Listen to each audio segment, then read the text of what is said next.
We are the Chard family, and it is our honor to do the chalice lighting for today. We'd like to start with a quote from Dr. Martin Luther King Jr.'s 1963 letter from a Birmingham jail, in which he states, "History will have to record that the greatest tragedy of this period of social transition was not the strident clamor of the bad people, but the appalling silence of the good people. Injustice anywhere is a threat to justice everywhere." 2020 reminded us that Black Lives Matter is much more than police brutality. As COVID took center stage, it highlighted just how deeply white supremacy and social inequalities are rooted in just about every social system in our country, from education, religious institutions, healthcare, housing, employment, policies, politics. With that as a backdrop, we'd like to talk a little bit more about what it means to our family to engage in racial justice work. And we like to think of it in terms of what, how, and why. So for us, our what involves committing our time, our talents, our treasures in ways that support racial justice in all of our spheres of influence, including in our jobs, our relationships, our volunteering, and most importantly, in our parenting. So how does this look? It looks like advocating for curriculum that centers Black and Brown voices. It looks like volunteering our time with BIPOC Alliance's grant writing team. It's engaging in hard conversations with family and friends. But none of our spheres feel nearly as important as parenting. So for us, this includes everything from discussing Black Lives Matter to deciding as a family which racial justice organization we're going to donate our garage sale funds to choosing books that not only represent diverse voices, but also books that explicitly name racism. I'm Lucy, and I'm 5 years old. I'm Jack, and I'm 3 years old. And this is Jordan, and she is 1 year old. Okay, so what do we want to talk a little bit about? Racism. And Jack, do you want to tell everybody what is racism?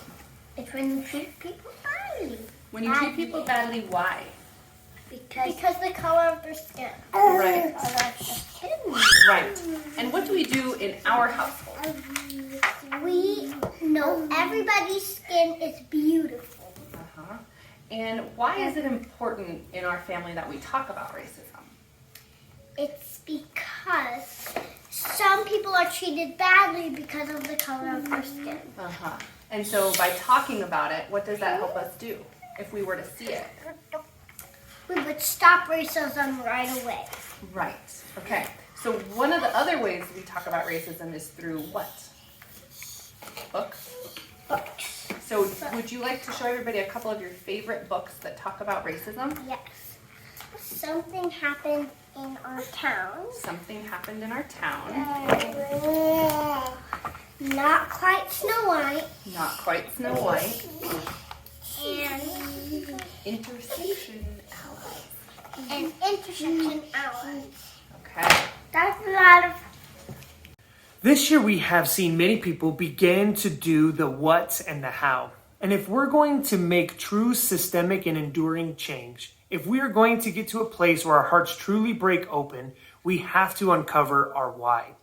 For us, Martin Luther King Jr. gets to this why later in his letter from the Birmingham jail, when he goes on to say, "We are caught in an inescapable network of mutuality, tied in a single garment of destiny. Whatever affects one directly affects all indirectly." We believe so strongly in the interconnected nature of humankind. And when our why is tied so closely to what we value as a family, then doing racial justice work simply means living in alignment with our core values. So it's in this spirit that we light our chalice. So will you join us now in the words of our covenant, which begin with the word love. Love is the spirit of this church, and service is its law. This is our great covenant, to dwell together in peace, to seek the truth in love, and to help one another.